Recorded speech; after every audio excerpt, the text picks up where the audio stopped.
Hola, buenas tardes. Mi nombre es Alexandra Pita González. Me han invitado los organizadores de este encuentro de América y el antiimperialismo para que les hable un poco sobre mi experiencia como investigadora en el tema de intelectuales y antiimperialismo.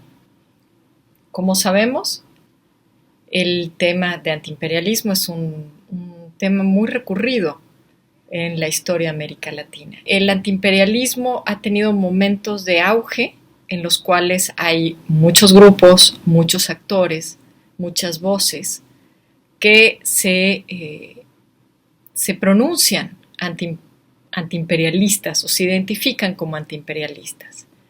Esto no significa que estemos hablando de lo mismo, es decir, el antiimperialismo no es una larga línea de duración que está siempre igual. Al contrario, el antiimperialismo se puede ver como un discurso y como una práctica. Obviamente está cargada de un tinte político, ¿sí? Pero este tinte político recorre una diversidad de pronunciamientos que hacen que uno se tenga que detener en cada momento de la historia para realmente entender un poco de qué se trata en momentos específicos este tipo de discursos antiimperialistas. Una de las primeras problemáticas que hay que resolver es cuando uno ve emerger en determinados momentos históricos estos discursos antiimperialistas es, claro, está identificar a los actores que lo enuncian, ¿cierto? Pero estos actores que lo enuncian también hay que identificar a aquellos que son los grandes expositores, los expositores menores, hay que identificar por qué medios se pronuncian y, por sobre todas las cosas, qué características tiene este tipo de pronunciamientos políticos. Como ustedes saben, en la historia de América Latina, esta prédica antiimperialista toma auge a fines del siglo XIX. Eso es lo que muchos autores, como Oscar Terán, por ejemplo, han llamado el primer antiimperialismo latinoamericano. Entonces, es interesante resaltar cómo el concepto de América Latina surge junto con una prédica antiimperialista. Y esto no va a ser casual. Es decir, en esta otra etapa, ya de fines del siglo XIX, en la cual ya tenemos textos como los de José Martí, de Nuestra América, ahí ya vemos una conceptualización distinta, mucho más elaborada. Aún así sigue siendo este primer tipo de conceptualización, sigue siendo una conceptualización intelectual, obviamente, porque son los intelectuales los que lo enuncian, pero también una conceptualización en la cual lo que se está cuestionando fundamentalmente no es el imperialismo como modelo, como sistema de las grandes potencias hegemónicas, sino este avance desenfrenado de Estados Unidos. Ya posicionándonos a fines del siglo XIX, vemos entonces una serie de cambios que van a empezar a ser cada vez más vertiginosos.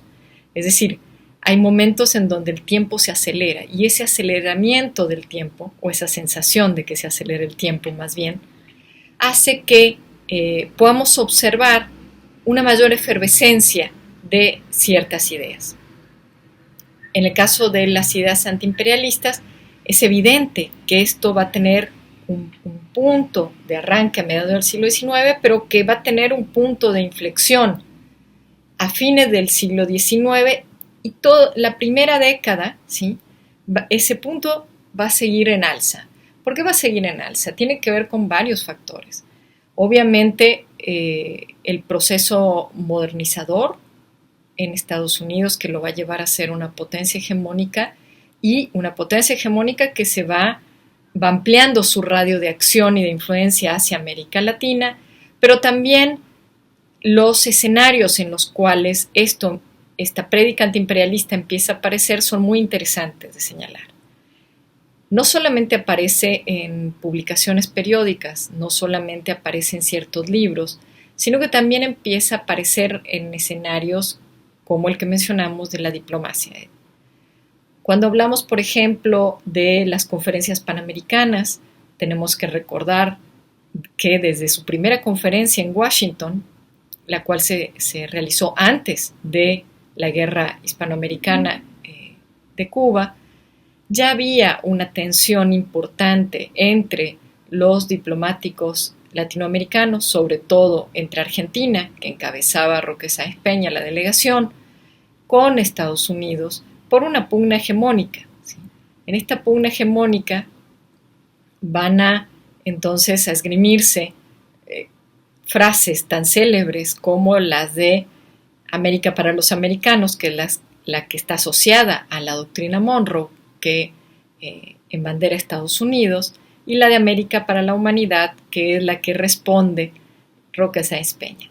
A partir de ahí podemos ver cómo, digamos, este mundo intelectual que se desarrolla en ciertos momentos en la diplomacia va a tener puntos de inflexión. Estos puntos de inflexión donde se va a densificar o hacer más densa este debate, y se puede observar por la cantidad de publicaciones que se realizan, tiene que ver con los otros procesos sociales de América Latina. ¿Sí? Por eso es que es muy interesante observar cómo, por ejemplo, la prédica de un personaje tan importante como Manuel Ugarte va a tener una nueva reinterpretación y sobre todo va a tener una acogida mucho mayor en la década de 1920 que aun cuando se realizó en la década anterior. En la década de 1920, que es la que a mí más me interesa, tiene que ver ya con procesos sociales mucho más complejos, como los fueron la reforma universitaria. En estos procesos, o más bien tras estos procesos, no solamente observamos una politización enorme de estudiantes y de universitarios, estos jóvenes reformistas que van a lanzar por todo el continente una prédica. Esta prédica se va a asociar al antiimperialismo, aunque no es su única faceta, evidentemente, tiene otras, ¿sí? En cuanto este avance de Estados Unidos, a su vez, en Centroamérica y los países del Caribe, comienza a tener cada vez mayor frecuencia las intervenciones militares. Entonces, esta politización va a llevar a este segundo antiimperialismo, llamaría yo, a otro tipo de características. ¿Qué tiene que pasar para que este segundo antiimperialismo sea mucho más pujante que el primero, sea mucho más desafiante? Tiene que haber una serie de procesos conceptuales que hacen que desde América Latina se observe distinto a los Estados Unidos. Ustedes saben que para las élites dirigentes de América Latina, Estados Unidos era un modelo de modernización. Se siguió como modelo en muchas áreas, en muchos aspectos. Se vio reflejado este modelo. Entonces, cuando estos jóvenes antiimperialistas, en la década de 1920, empiezan a cuestionar, ya hay un desapego, hay una diferenciación dentro de ese modelo. El modelo económico de Estados Unidos como país moderno dentro del continente no necesariamente es cuestionado, o no al menos por todos, porque también tenemos que recordar que el antiimperialismo ya de la década de los 20 es un antiimperialismo polivalente, que tiene actores muy distintos. Es decir, no solamente tiene un gran marco dentro de los grupos de izquierda, sino que al interior de cada uno de estos grupos no es lo mismo el antiimperialismo de los jóvenes del Partido Comunista, por ejemplo, recientemente creado, o de los del Partido Socialista, que de los grupos más intelectuales que no necesariamente están afiliados a un partido político, ¿sí? Cada uno de ellos va a tener rasgos distintos, aunque todos convivan con esta prédica antiimperialista de denunciar una y otra vez el avance de Estados Unidos en la región. El grupo que a mí me interesa comentarles ahora, que es el que yo más he estudiado, es el de la Unión Latinoamericana. Este es un grupo particularmente interesante, primero porque si bien sus líderes habían formado parte del socialismo, como Alfredo Palacios y José Ingenieros, para la década del 20 no estaban adheridos a ninguno de ellos, ni tampoco se van a adherir a los recientemente creados partidos comunistas. Son grupos apartidarios, más no apolíticos, definitivamente. Entonces, esta organización se crea a partir de un discurso que va a lanzar José Ingenieros en 1922. Este discurso además se da en un contexto muy particular, ¿sí? Cuando José Vasconcelos, el intelectual mexicano, va a hacer una gira por América del Sur. En esta gira los escritores e intelectuales en Buenos Aires se reúnen para darle un banquete y el orador principal es José Ingenieros. El discurso, bastante conocido por muchos de ustedes seguramente, se titula Por la Unión Latinoamericana. En este discurso, entonces, José Ingenieros va a hacer uso de su bagaje cultural, de su interpretación de una serie de textos y tendencias para lanzar una propuesta, ¿sí? Es muy interesante señalar dentro de su discurso, por ejemplo, el uso de los términos, ¿sí? Hace alusión al uso Nuestra América de Martí, sin embargo no cita a Martí ni tampoco está afiliado completamente a su interpretación. Hace alusión a ciertas ideas de el Ariel de Rodó, pero tampoco es un discurso que reinterprete este texto. Tampoco va a negar el poderío de los Estados Unidos, que eso es algo interesante, ¿sí?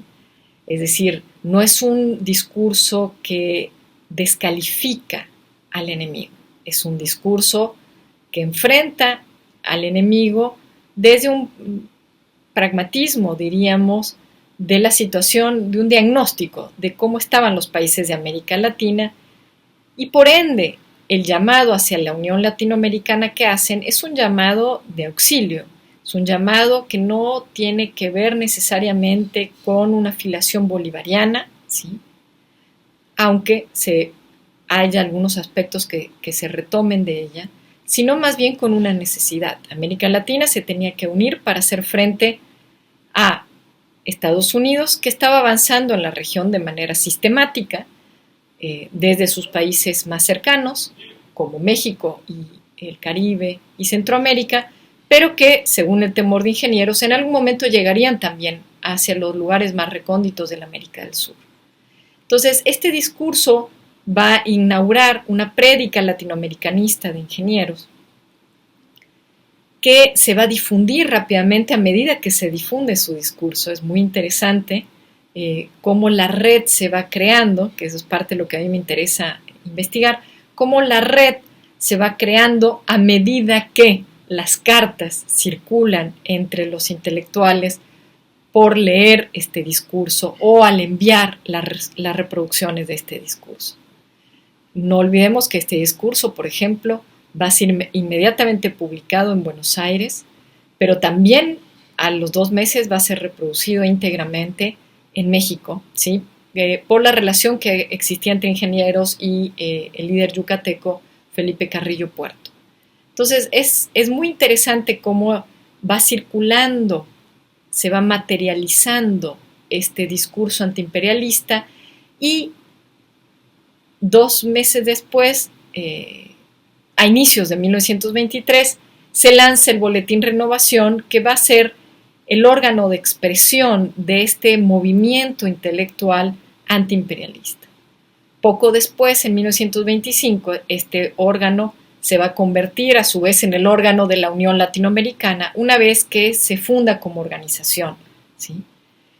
Esta organización va a durar hasta 1930. Todo el mundo sabe que después de 1930, tras el golpe en Argentina, va a haber una serie de cambios muy importantes dentro de los movimientos de izquierda y por lo tanto también dentro de los grupos antiimperialistas. ¿Qué importa de todo esto, más allá de los detalles específicos, ¿no? Importa detenerse en los conceptos, importa detenerse en que siempre está asociado a una cuestión identitaria, ¿sí? Esta pregunta de qué somos termina siempre respondiéndonos a través del qué no somos o a qué nos enfrentamos, qué es lo que cuestionamos. Y eso es una variable que, si bien encontramos distintas respuestas a lo largo del siglo XX, siempre va a ser un punto de referencia muy importante. Cómo la relación entre América Latina y Estados Unidos sigue siendo compleja y con muchas derivas a lo largo del siglo XX, va a haber muchos tipos de antiimperialismo. Esa es la gran conclusión, ¿no?, con la cual quiero cerrar esta pequeña intervención. No hay un antiimperialismo, hay varios tipos de antiimperialismo, no solamente de manera diacrónica, es decir, a lo largo del tiempo, sino sincrónicamente. Los actores no van a leer el mismo tipo de autores, tampoco van a interpretar el imperialismo solamente con Estados Unidos. Hay grupos que interpretan la prédica antiimperialista con luchas más amplias, ¿sí? Y hay otros que son nada más antinorteamericanos. Entonces, hay muchas variaciones y en cada una de ellas, si nosotros queremos estudiarla, hay que detenerse con mucha paciencia y hilar cada una de estas palabras para entender realmente cuál es el significado de estos textos dentro de su contexto de enunciación y no hacer generalizaciones demasiado amplias que nos perderían un poco en la especificidad de cada uno de ellos. Bueno, espero que haya servido para llamar su atención sobre un tema tan importante. Muchas gracias.